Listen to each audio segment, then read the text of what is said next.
Welcome to the Business Power Hour with Lisa and the Music Man. Live from Studio C at Media Stations in Bohemia, New York. Good evening, everybody, and welcome to the Business Power Hour. I am Norman Wasserman, also known as the Music Man, and my lovely co-host by the name of Lisa Rodino is here joining us tonight. How are you, Lisa? Hi, Norman. How's it going? All How was right. your week? Okay, I haven't seen you in a long time. Hey, You I just get haven't been in around, New York. right? Yeah, I guess you are. Where you traveling this week? Well, this week I'm kind of stationary in Bethlehem, Pennsylvania, but we had guests over the weekend, so that kept us busy. And coming up next, we'll be heading to Michigan. So And what's the look purpose out. of going to Michigan? You have another I business there?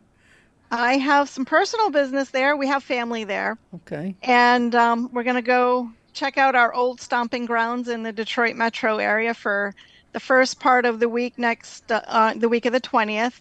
And then my son is getting married on the Oh, how 27th of nice. That's great. August in Western Michigan. So Oh, big congratulations to you. That's good stuff. thank you. Thank you. Were you Yeah. were you safe last night with the storm and what was going on? Oh, it was brutal. The wind was blowing sideways over here. We had tornadoes watches and warnings all night. Oh, okay. As long as you're Yep. okay now. Mike Weiner got lost all his electricity. Oh, He had to wind up staying at his girlfriend's house. I had no idea. Yeah. Well, So I hear we have a guest this evening. I'm having a good time talking to you. I guess I'll Enough guess about can me. wait. Anyway, our Yeah. guest's name is Jeffrey Kent, and he is with Think Big with Jeffrey Kent. GEO, not JEFF. Everybody. All right. So Yeah. Jeffrey, welcome this evening Yeah. to the Business Thank Well, you. Power Thank Hour. you. Thank you for inviting me to be part of the show today. It's our pleasure. It's our pleasure. Oh, yes. Let's go back in time a little bit because you got a lot of stuff to talk about tonight. We want to make sure we get it all in. Uh, when you were in high school and you were thinking of going to college, and so did you have anything planned for yourself or something that you wanted to do? I thought I would be if you'd asked what I wanted to do, I wanted to become a professional football player. But I had played football in high school. But when I got to Oklahoma, the University of Oklahoma, and saw how big those guys were, I was like, yeah, you probably need to shift your focus to academics. So Ah, fortunately, I was very good in math. I was very good in all my studies, but math was always my favorite, and I had a full academic scholarship in mathematics to go to Oklahoma. So it was easy to kind of make that shift. And they had oh, some that's hell of a beautiful. football team, so that would have been Well, a tough call.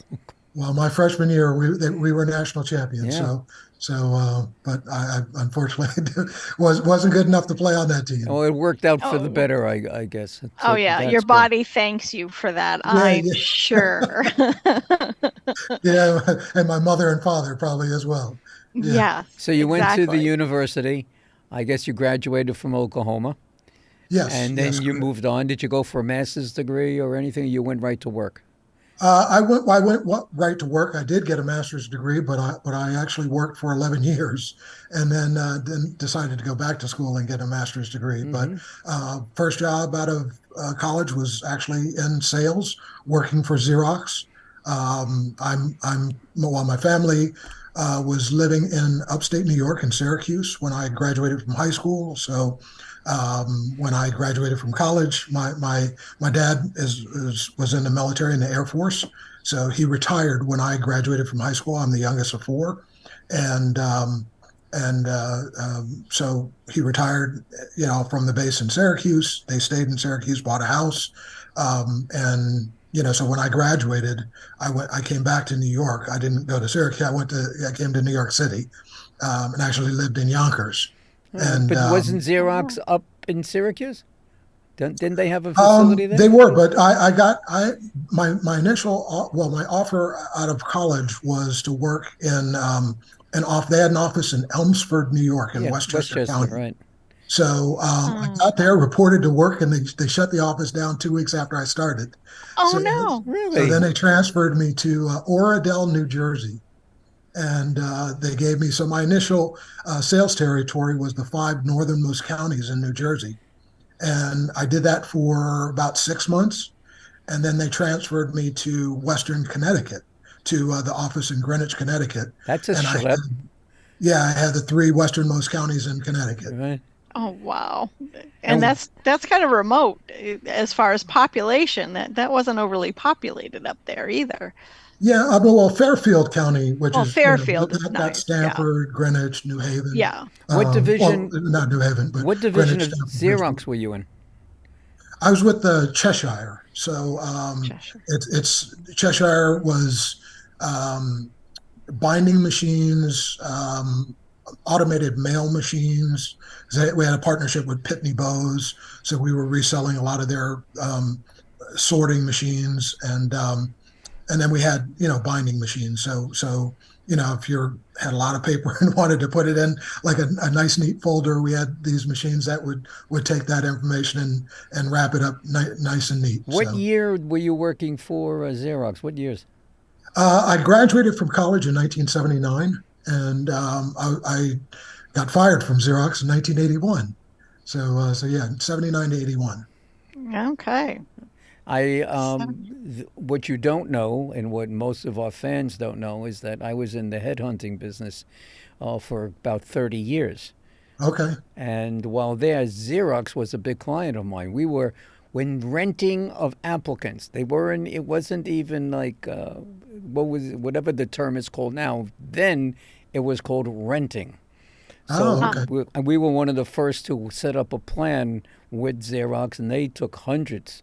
I mean, here they go laying people off and firing them, and now they're rehiring them in for different divisions.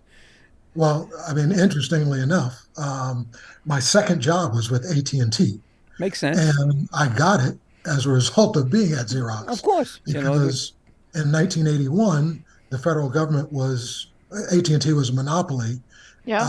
but the federal government had stepped in, taken AT&T to court, had won the court case, so AT&T knew they were getting, broken up, and they were Ah. going to allow competition into the marketplace.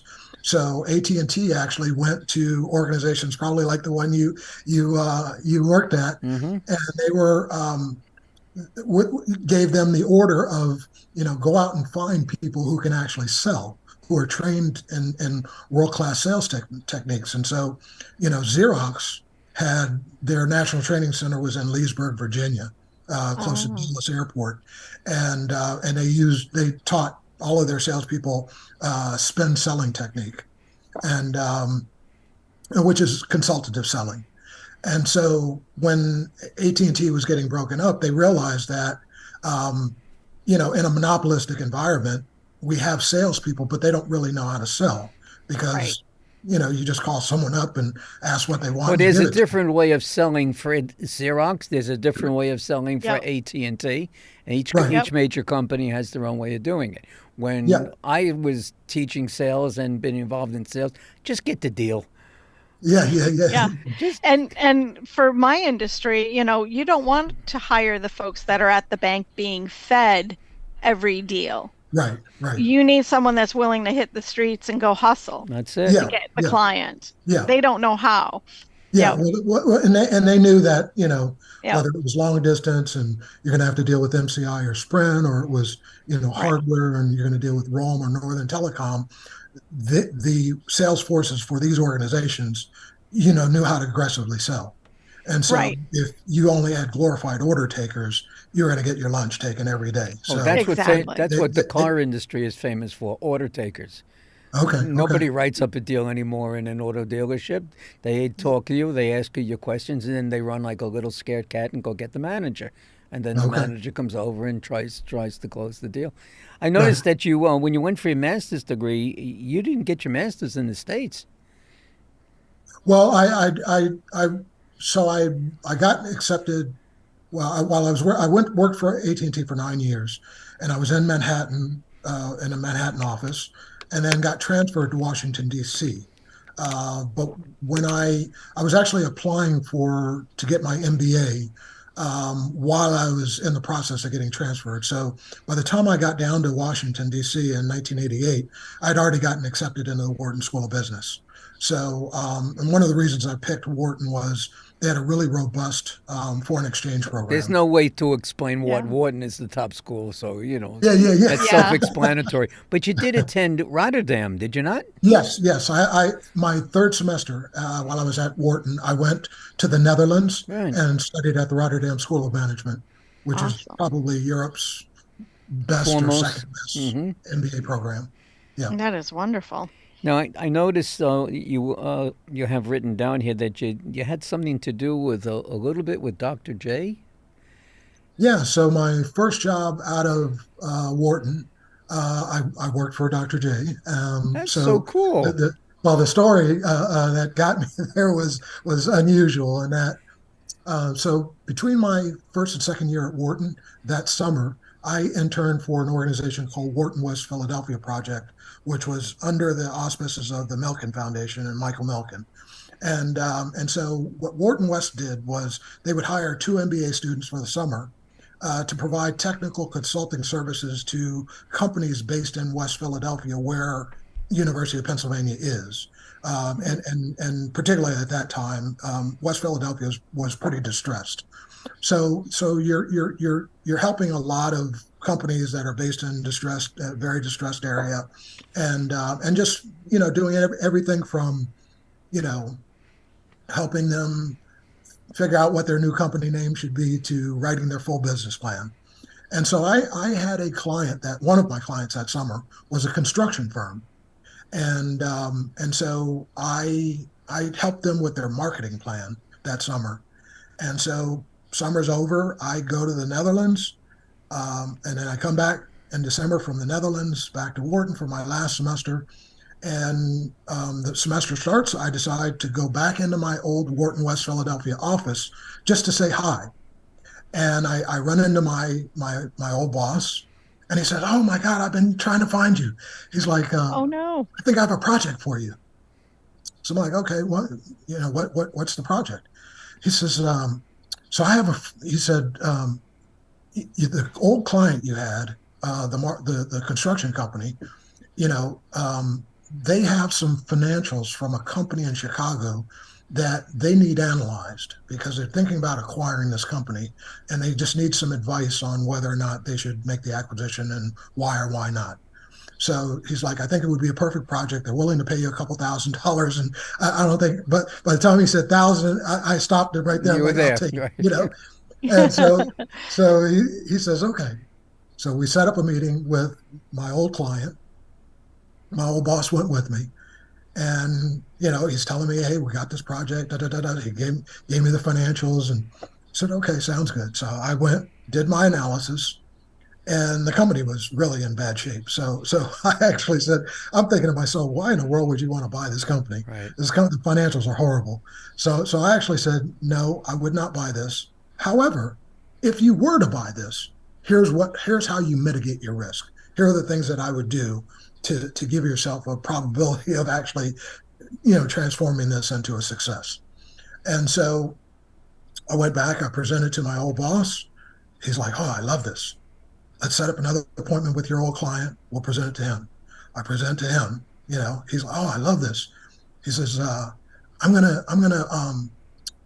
set up a meeting with my friend who's actually the person looking to buy this company." And so I'm like, "Okay, sounds good." I don't He believe says, it. I don't he believe says it. his name is Julius Irving, Oh. and I didn't respond. So he's like, "You don't know who Julius Irving is?"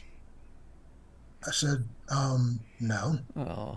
And he says, "Dr. J, the basketball player." I'm like, "Oh, why didn't you just say Dr. J? I know, yeah, I know Dr. J."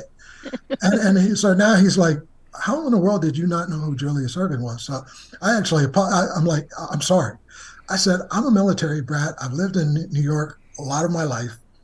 I said, "Julius Irving's a fairly common Jewish name." I said, "I didn't know who you were talking about." My old client was on the floor crying. He was laughing so hard. Did Julius walk into the meeting? Well, they set up a meeting at Julius at the time was living in Philadelphia, where I live, in Villanova. So we actually went to his home. Oh. I'm sitting in his kitchen. So he's got this, I mean, probably a 25-foot long kitchen table. I'm sitting at one end, Julius is at the other. Everybody else is in the middle Well, of you had it. to call a messenger service to bring papers from one Yeah, end of yeah, the table to exactly. the other. So yeah, so I'm going through my presentation like 15 minutes in. Julius stops me. He says, "I've heard enough." I'm like, okay, I don't know whether this is good or bad. He's like, "How would you like to run the company?" Oh, So now I'm confused. Now I like to joke a lot, and I joke with people I work with. So, you know, I thought I was being punked. So Ah, so I decided I'm going to play along, right? So I said, "Oh yeah, I'd love to run this company," and then I said, "You do realize that I'm still in school. I don't. This meeting probably was in February, so I said I don't graduate until May." He said, "Oh no, no problem." And we just conversation shifted to sports, and we just started talking. And then we left. do you Well, know it? Go ahead. I forgot all about this meeting, right? I'm back at school. I'm immersed in studies. About 2 weeks before I graduated, I get a letter from Julius Erving. I open it up. It's a one-way plane ticket to Chicago. And I'm like, this man was serious. yeah. So he makes me the most famous person in my class because I was the first graduate of my class to become a CEO. He actually inserted me into this company in Chicago as its CEO to turn it around. Wow. And I found out from his administrative assistant, like a year later, that the owner of the business in Chicago had played high school basketball in Roosevelt, Long Island with Julius, and Do you know had what was basically his name? his name was John Cardone, Okay. and so he was just basically overspending, right? I mean, the business fundamentally was actually very sound, but he was overspending personally. What did the business do? It was in the micrographics industry. So at the time, it actually wasn't legal to take paper and convert it into electronic image.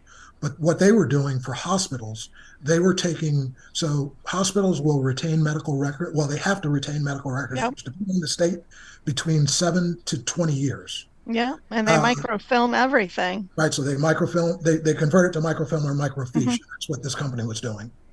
Ah, Now you can actually, you know, there's enough sophistication around and understanding of how technology works to know that, once you store it digitally, you actually can't. Well, you could modify the image technically, but you'd right. be able to discover that it was modified. Do you You know, know one of the Ah. things that Julius Irving is doing now? I do not. Okay. No. I'm a big basketball fan. There's a form of professional basketball that you see on on Channel 2, a major channel, national broadcasts. Mhm. Three-man basketball. It's like Oh, okay. basketball in the streets when he was a kid. Yeah, yeah, yeah. And he's the owner and coach of one of the teams. And there he is. He's got white big head of hair. His hair is Yeah, all white. Not like he doesn't look anything like he used to. But right. you can imagine these younger people and now when I say younger, these people are in their late 20s, early 30s, still young, being Yeah, coached and managed by one of the greatest basketball players of all time, like yourself. You went yeah, into this company. You're working for Dr. J. yeah. That is so cool. And Yep. those kids probably don't even know how much of a privilege it is to be taught by him Oh, because I'm they know, and most. it's basketball. It's one basketball Yeah, player to another. They know. okay. Yeah. They know. Hey, here we are all on the sports. Yeah, We got through question one barely. We're still not done with it. It's already 20 after. So right. I love it. we're But gonna I'm curious. go ahead. Why are you in the profession that you are in? Or what does your company basically do? And then jump into Lisa's question. Yes. yeah. So I'm a semi-retired serial entrepreneur is how I describe who I am. I've been doing this for 5 decades. So because I have parents that come from the Depression era who did not take risks with their own careers and didn't raise their kids to take risks with their careers, I Hmm. am overeducated and was trained to go get a job and work for someone else and make someone else rich. But all along the way, I realized that that was not why God put me on earth. I am supposed to work for myself. I actually launched my first business in 8th grade when I was 12 years old, selling candy. That I had a job at the base commissary, stocking groceries for tips, and I would take my tip money and buy candy in the commissary in bulk, and then take it to school and sell it retail. Look at you. Well Yeah. done. Yeah. Yeah. So that was my first venture. I've launched more than 20 ventures over the last 5 decades. But my very last venture, which I sold a decade ago, was a cloud computing information technology support service company. And, I launched it in 2007. In 6 years, grew it into one of the fastest growing companies in the country, and then sold it. And Wow. and that was a decade ago. So now, over the last decade, I literally every day I get a call from at least one entrepreneur asking me a question about how I did something related to that last venture. Well, how did And they find you? well, I mean, I was very visible, particularly in the Philadelphia community, because the company was winning every award you can think of. I was being nominated for Ernst & Young's Entrepreneur of the Year award. We were an Inc. 5000 company, so we were, being published in the magazine, and I was on television and newspapers, magazines, radio interviews. So people knew who I was, and I was extremely visible. When I was running that company, I served on 7 boards, and these are all very significant. Fox Chase Cancer Center, And look at this. All that you did, and now you got on the Business Power Hour with Lisa and the Music Man. yeah. How great is that? I finally accomplished You enough made to it. be able to come here. Yes. Welcome. We're happy to have you. Yeah. Believe me, we are very, very much so. Yeah. So please continue. Tell us more Yes. about Kent Consulting Group. Yeah, so Kent Consulting Group. So my last corporate job was with Deloitte Consulting, and my focus was they call it reorganization services, but it's basically turnaround work. Yeah. You're helping companies get out of crisis, right? So Yeah. MRAs. so I left Deloitte in 1999 as a senior manager, and decided I wanted to pursue entrepreneurship full time. And the easiest transition for me coming from consulting was to stay in consulting, but just focus on doing turnaround work for small to mid-sized businesses. And so I did that until 2006. And then I was trying to figure out what do I do next. And an old client, when I had Kent Consulting Group, I'd hired this young kid to be a sales rep for this one company. I had turned the company around, moved on. So this is a couple of years later. This young kid calls me up and says, "Hey, I just had dinner with my brother-in-law, and he's a field technician for an information technology support service company in suburban Philadelphia. And so we have an idea for an information technology company that we'd like to start, but neither of us has ever done anything entrepreneurial, and we know you have. So could we take you to dinner and pick your brain for an hour and a half?" Well, that dinner led to me helping them write their business plan. So a year later, we finished the business plan, and That's a they're long both time. like, "Well, we live in Philadelphia. This isn't Silicon Valley. This isn't a tech-centric city. And we're both in our early 20s. No one's going to take us seriously. We need someone with gray hair to run this company." So they're like, "Would you consider buying equity in the business and running the company?" And so I ran it by my wife, and she's like, at the time I was actually a chief financial officer for a company, for a loan fund, and she's like, "You hate being a CFO, and you hate corporate America." She's like, "Every time I see you light up, it's when you're doing something entrepreneurial." She's like, "If I were you, I would take the opportunity, and I'm not someone you give any rope to, because I will try to hang myself." So I think, if I had that conversation on a Friday, I went in on work on Monday and resigned, and I joined these guys. I bought 51% of the business, became CEO on day one, and that was in 2007. And as I said, 6 years later, we sold the business, scaled it into one of the fastest growing companies in the country, and and I haven't looked back since. So now all I do is mentor other entrepreneurs. And so what I was saying that because of all these questions I get when I have conversations with entrepreneurs, all these conversations end the same way. The entrepreneur will say, "Oh my God, Jeff, you have so much knowledge in your brain. You need to share this with the world. Every entrepreneur could use this. Why don't you Right. write a book?" So I have a friend who's in the publishing industry, reached out to him. He helped me get a deal. I start writing my book. And while I'm doing this friend is introducing me to people in his ecosystem. So he introduces me to this company based in Seattle, Washington, that takes author content and converts it into online coursework.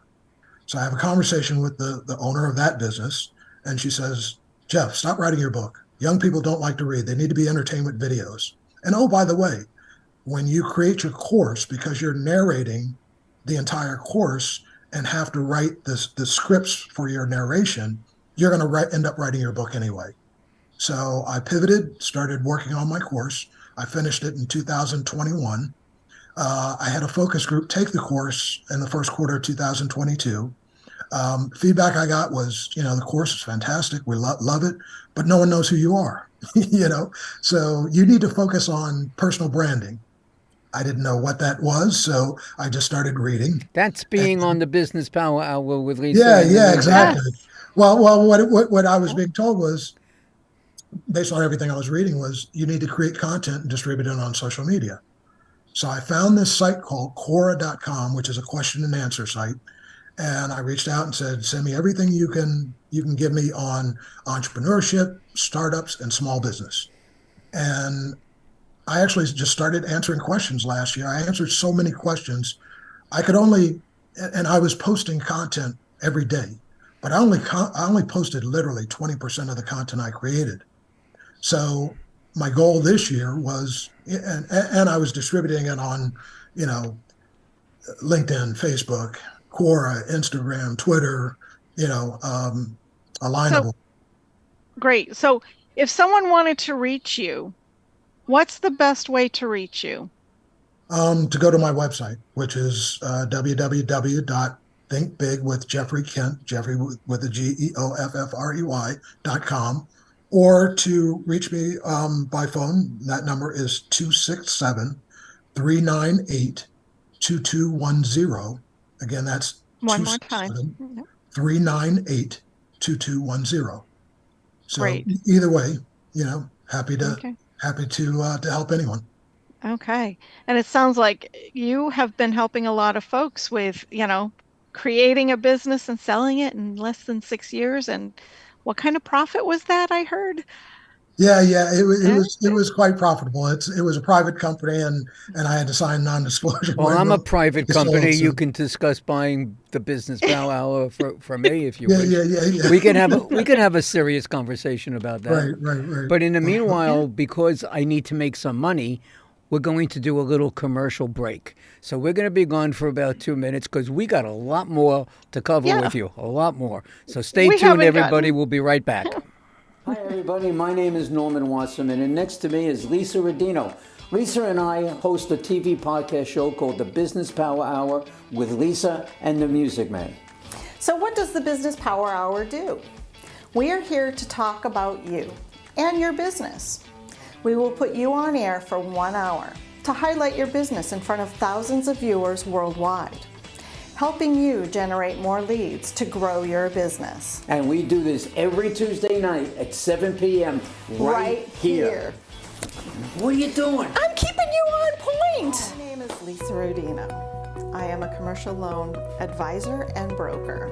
Have you been finding that your business's cash flow is not where you need it to be? Have you found yourself taking from your personal accounts to meet your business's obligations? Have you found that those quick solutions of quick money are starting to get awfully expensive? My job is to find the right funding products for my clients so they can get back to working in their business and give me the task of finding the best options for their situation. Give us a call today to learn more. 516-268-0350.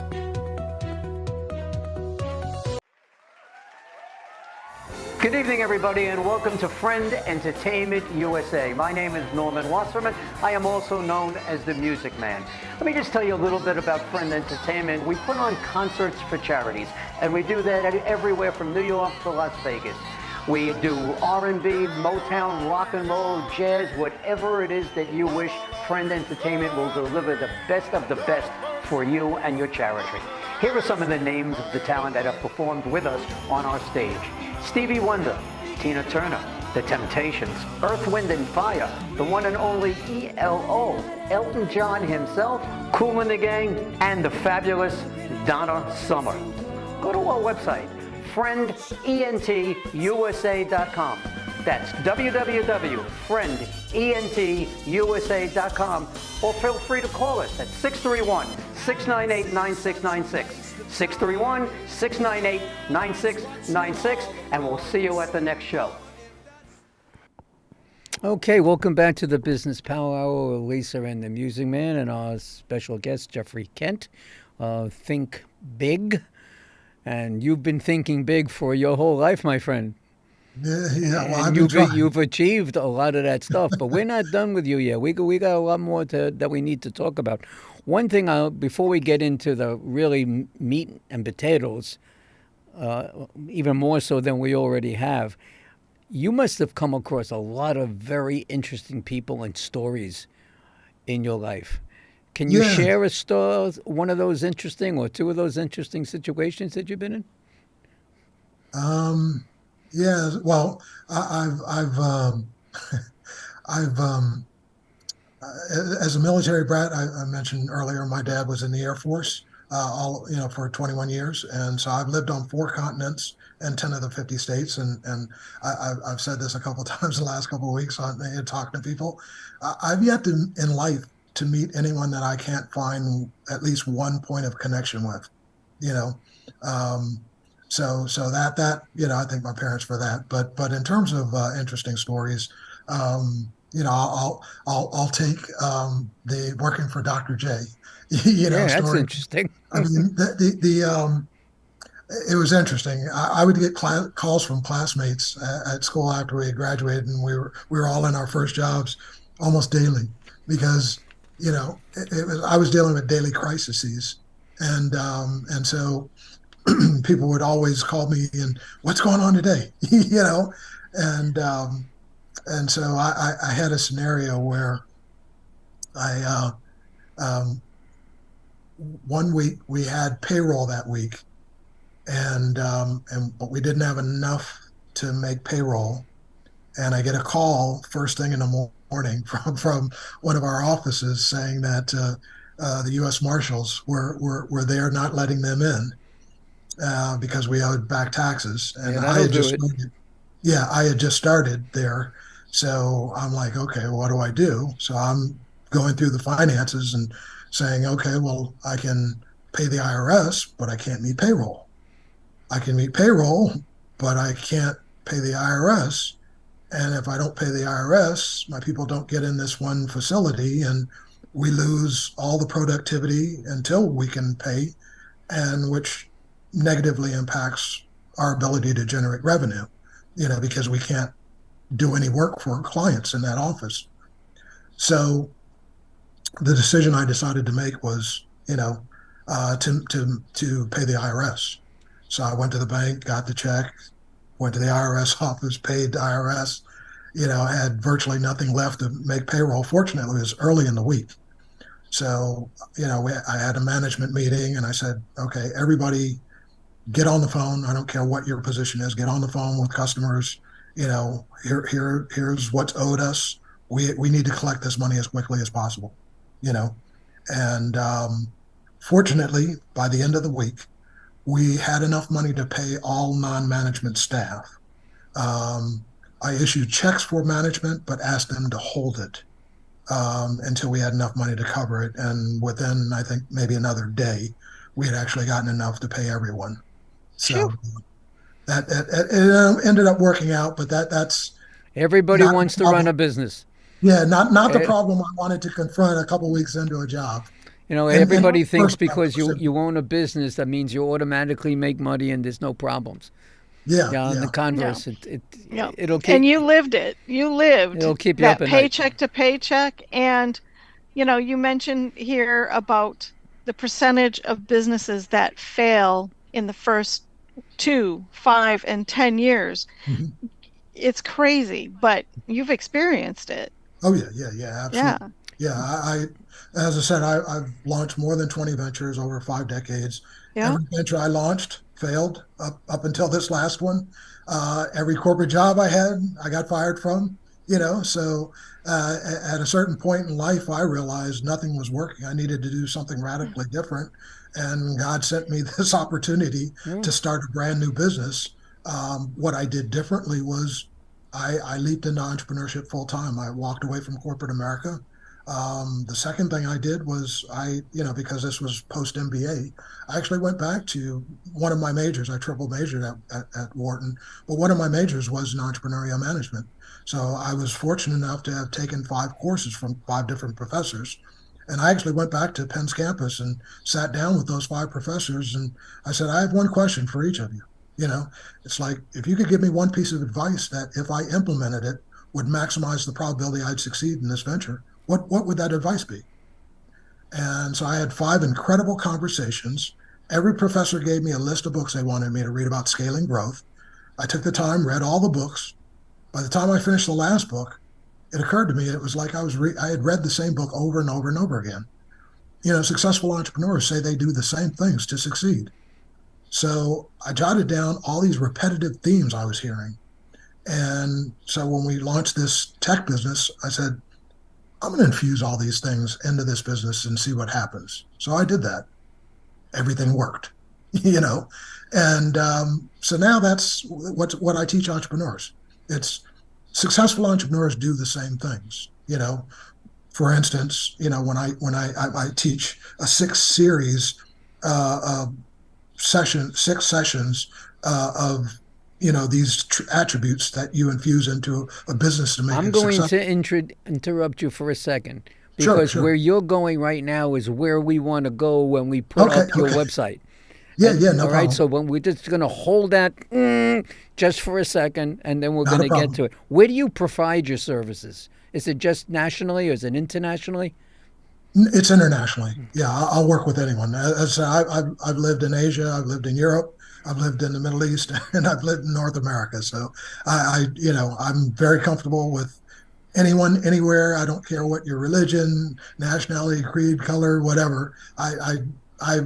It's easy for me to get along with anyone. So Well, uh, you seem that way. yeah. So my goal at this, I had a conversation with a friend who's a business coach. He wasn't my business coach, but we were just having a lunch years ago. And during the lunch, he's like, Jeff, when you die, what do you want your legacy to be? And I'm like, what kind of morbid question is that to ask someone at lunch? you know, Mhm. but as I was thinking about the question, I have 2 daughters. They're 21 and 25 now. But at the time I was having this discussion, they were probably under 10. And so I really started thinking about them. And I said, I wonder if I can improve the world, if there's anything that I can do through my God-given talents to improve the world.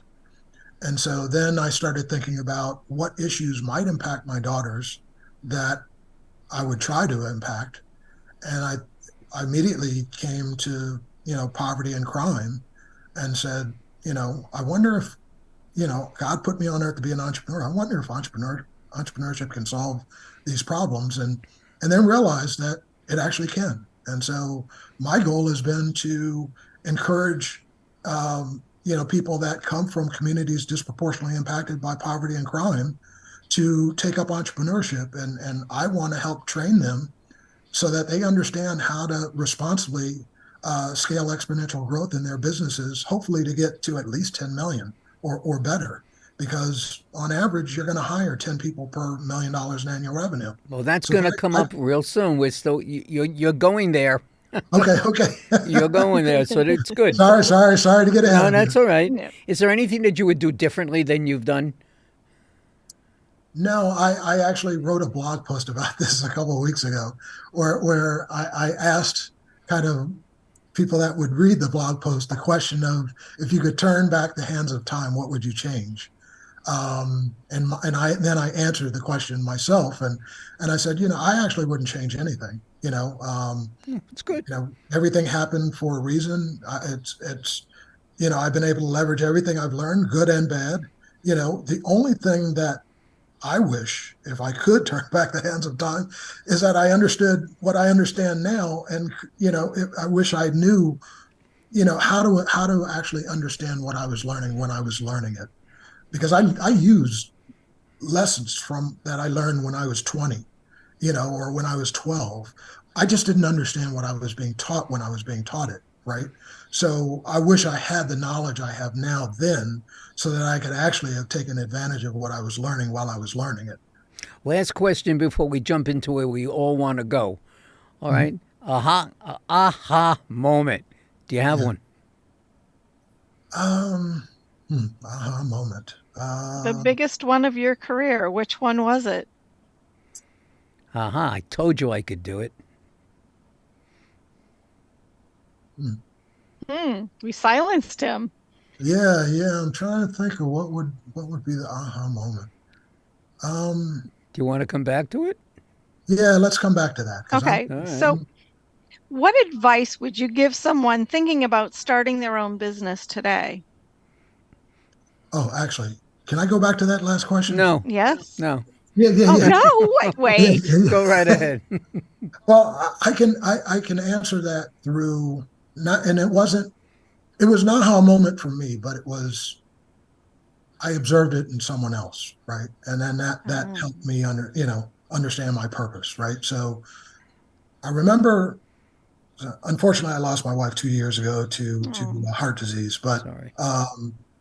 She was a registered nurse, and she was a lactation consultant, so she helped women breastfeed when they, had newborns. Newborns. Mm-hmm. But I recall I was running my IT business, and I'm just as busy as can be. And, and so my wife would take our daughters to school and back. But one day she calls me in the office and she says, can you pick the girls up from school? And I said, absolutely, no problem. And she said, you can bring them to the hospital. I'm with a patient and I really can't leave right now. And I'm not going to get there in time. So if you could pick them up, just bring them to the hospital and then you can leave. I said, okay, no problem. So I pick the girls up, I go to the hospital, and, nurses on the floor, they knew my daughters really well. So they're, just leave them at the front desk. We'll give them coloring books and whatever. So they kept the girls busy. And so they said, your wife's in this room. So I went down to the room, door was closed. I look in the window and I see this, new mother hugging and kissing my wife, and so okay, well, they're busy. I'm like, let me go back. So I go back, with my daughters, and then, a couple minutes later, my wife comes out of the room. And so I'm like, why was that woman hugging and kissing you? And she says, oh my God, she was having all these problems, breastfeeding, and I was the only one who was able to help her solve it. And she was just so overwhelmed that, everything was now working, and she just, got excited and just started hugging and kissing me. And so I told my wife, I'm like, I think I'm really good at what I do, but I've never had a client hug and kiss me. Not like that. You have elevated what you do into an art form, Yeah. And I actually tried to convince her to start her own business and become an entrepreneur, but that wasn't her path. But that, seeing that was a revelation for me, and it kind of helped me understand why I'm so good at what I do. I've never had anyone hug and kiss me, but I get similar reactions to people. I've had things told to me about how I am as a person, how I am as a consultant, how I am as a business person. And it was hard. It was hard for me to take in, because I'm like, I just assumed everyone was like that, and then it was real. That experience helped me realize that, that people that are incredibly good at what they do learn there is a science to anything. but the people that are really good learn how to take that science and elevate it into an art form. And so that let me know I was on the path I needed to be on. It's interesting because what you're Nice. saying, it just triggered something in me. I got what you just said today from somebody that we were in a group meeting, and I do a lot of work with this person, and I got one of those today, and I said, "Whoa!" I said that was kind of nice. Yeah, yeah. Lisa, I know, has got it because I've given it to her already because I've been a client of Lisa's. So, but Right. we're going to move on now because we got to make you a couple of dollars while you're here. All right, Okay, and get okay. people to know what it's all about. I'm not gonna fight that. All right, so Dylan is going to get your website posted up there right now. And I had a little hard time printing it out, but Lisa has it all printed out and she has it on her screen. So we're going to she's going to go over page by page with you, and you do as much of a description as you can. Just keep in mind that we're going to have to move along a little bit. We got about 20 minutes to do this. Okay. All right. So I guess page 1, we have the launch and grow your business beyond 1 million per year at Entrepreneur University. Right. Tell us about Entrepreneur University. What do you do? And, I see your dates are August 1st to the 12th. Is that for a group session? What is that? Yeah, so that's a group session. So in my course teaches entrepreneurs the 6 things that all successful entrepreneurs do to succeed. And so I can teach this at different levels. So if someone goes to my website, they can download a free checklist that at a 20,000 foot level will tell you what all successful entrepreneurs do, all the six attributes. You can go to Entrepreneur University, which is something I'm doing exclusively with the platform alignable.com. So Alignable had asked me to, if I would sit on a panel of experts to talk about entrepreneurship with their community. I agreed to do that, but in the conversation with the person that had called me, I said, "Well, what are you guys trying to accomplish?" And when they told me their goals, I said, I think those goals are great. I just don't think a panel of discussion is going to accomplish your goals. And so they said, "Well, what ideas would you have?" And so I said, "Well, can I get back to you?"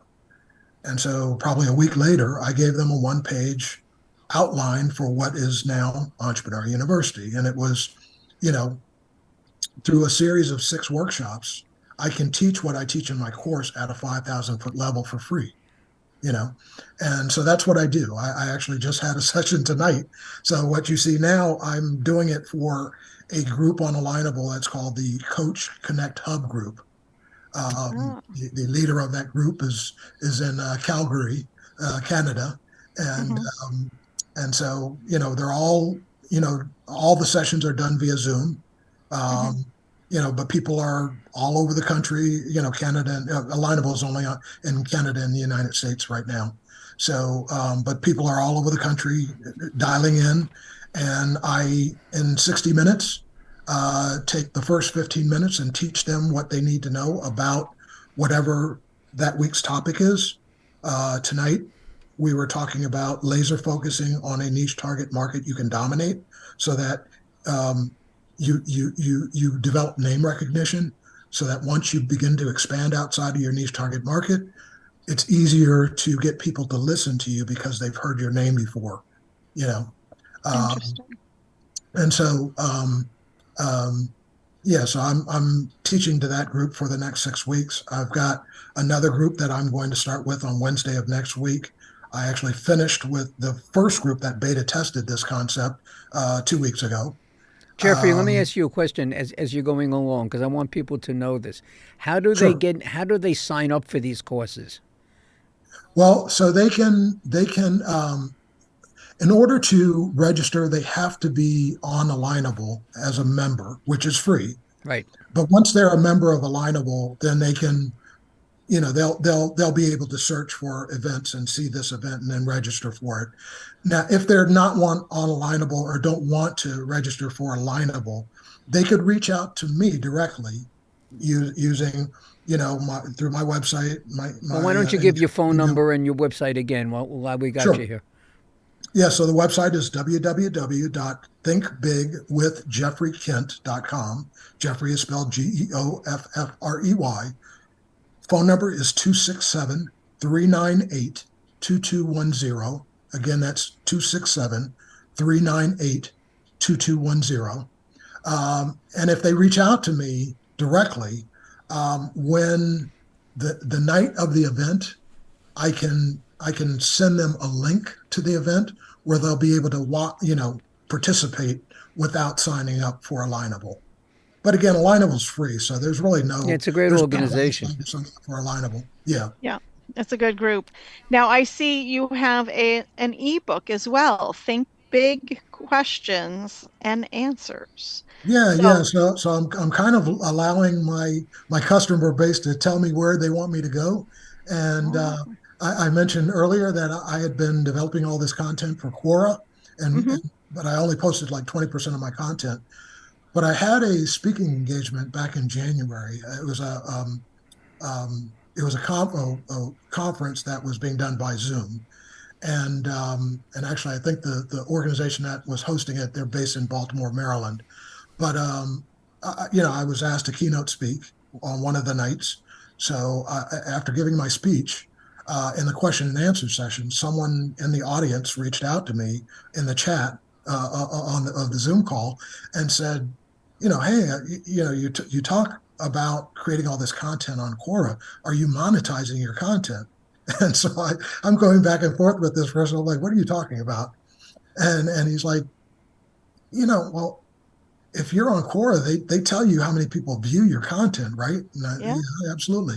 He says, have you thought about searching your content by the highest number of views, sorting it that way, and then taking your top 10 and going to a platform like Fiverr and asking someone to create an ebook out of that and then selling it on Amazon.com? And I'm like, no, I'm an old guy, so I didn't realize that was an option, And so I took his advice. I took those top 10. I got a resource on Fiverr. I sent that person the top 10.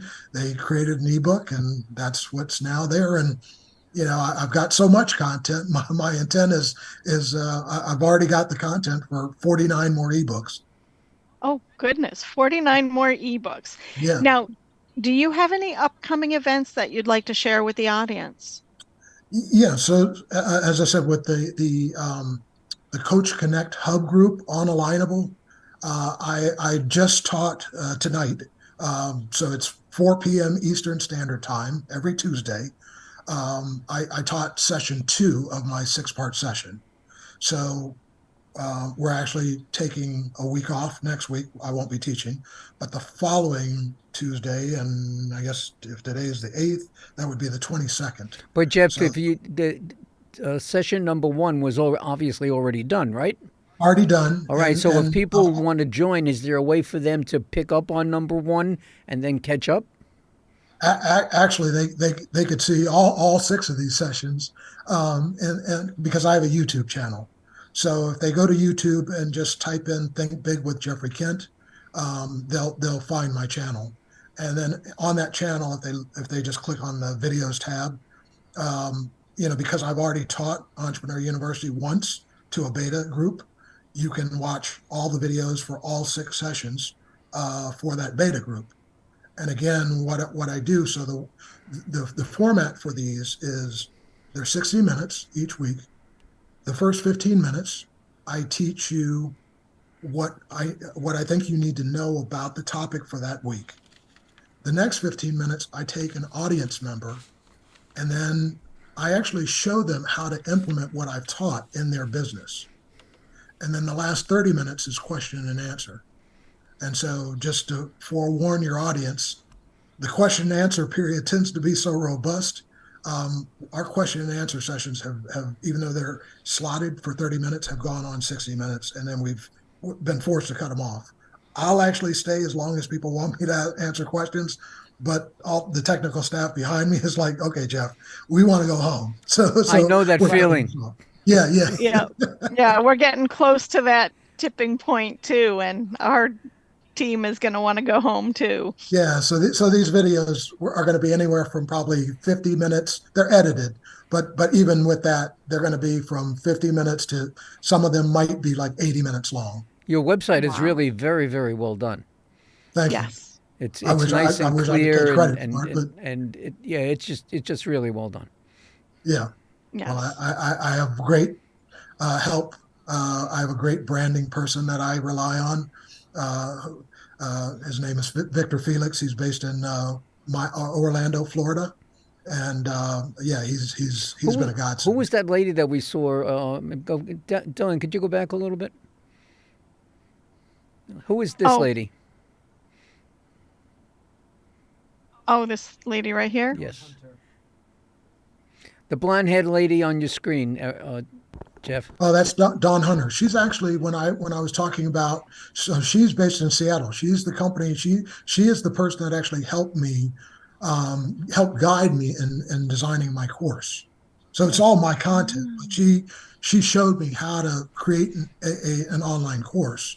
Her company did, and so that she's the person I worked with to do that. So yeah. Well, it seems like you worked pretty well with her. Yeah, absolutely. Great. No. Last She's question actually for the teaches night. a session in the course. Last question for this evening. Okay. And we're going to take all your information, and I guess if you can capsulize it. What popular entrepreneurial advice do you agree with, and why? Actually, that's relatively easy. So I love someone named Simon Sinek. He actually has a video and a book called Start with Why. And so he explains this concept of, people don't buy what you sell, they buy why you sell it, and you'd have to watch the video to kind of understand this, but he says, in terms of, presenting yourself to the world as a business, you always start with why. Tell them why you do what you do. Then tell them how you do it. And finally, tell them what you do. Because no one will stick around to listen to what you do if they don't understand why and why you do it, right. and why doesn't resonate with them. So when you start with why, and the easiest group of people to sell to are a group called first movers. It's about 2.5% of the population, but they're the people who believe what you believe, and they will become your evangelists, and then they'll sell for you. So they'll sell to the next group who are fast followers. Those two groups will sell to the mainstream, and then those three groups will sell to laggards, and but when you start with why, it's easier to find your first followers or your first movers. I'm sorry. Well, that's something that would also be done like when you're in a group of people, when you're having, whether it be a network group or anything similar to that. Nobody wants to be bored. They want to know what you're doing there, why are you here, and what is it that you can help me, and why. Yeah. Well, Exactly. I mean, it's all about understanding kind of, what excites people, right? I have this. I help lots of entrepreneurs find capital, and one of the We'll things, have to talk. One of the things entrepreneurs Yeah, love you to must do talk is to Lisa. about, they love to talk about their business. And I'm like, investors could care less about your business. They want to make money. Absolutely. They want to see the numbers. They want So a until Shark you- Tank. That's what they're looking for.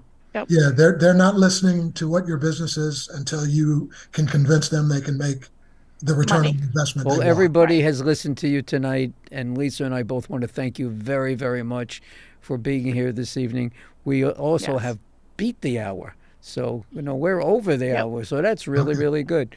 And I know that you got plenty more that you could talk about. So I would love to have you, come back again when the time is right for you, or when you're doing your new book or a new session. And we'll finish up the story about All right. about Well, Jeffrey welcome to Kent. come back. Thank you again for the invitation to come for the first time. It'll be Definitely. Thank my you. pleasure. You stay right where you Yep. are. We're going to say goodnight to everybody, and then we're just Yep. going to have a chat, you and I. All right. So what a night. Whoa. So I feel Yeah. like I always thought I was an entrepreneur, and I always thought that I could buy and deal with these companies. Now I found out I really can't, because he's got it. He got it all. So I Oh, that's for sure. We've got some catching up to do with I him, guess, with all like, those businesses he's 21. had over that I 50 years. I don't never had 20. I had 2 or 3, but I didn't have 21. That's for sure. But maybe he Yes. can teach us a little bit more, Jeffrey can, and we will keep in Next touch time. and Yep. have him come back again. So we Yes. will see everybody on Thursday night. Don't forget, we're here Tuesdays and Thursdays, and we would love to have you tune in again. And we have a very interesting guest from California that will be on. Yep. And Lisa and I will be here to greet you, and we'll have the show. So we thank you very much for tuning in tonight. We thank Jeffrey Kent for being our guest this evening. Thank you, Jeff. And Lisa, I'll see you on Thursday. Sounds good. Good All night, right. everyone. Good night, everyone. Bye-bye now. Bye. The Business Power Hour with Lisa and the Music Man is sponsored by Media Stations. Create your own media and have your own station. To get started with your own content, call or text 516-448-2066. That's Media Stations in Bohemia, New York.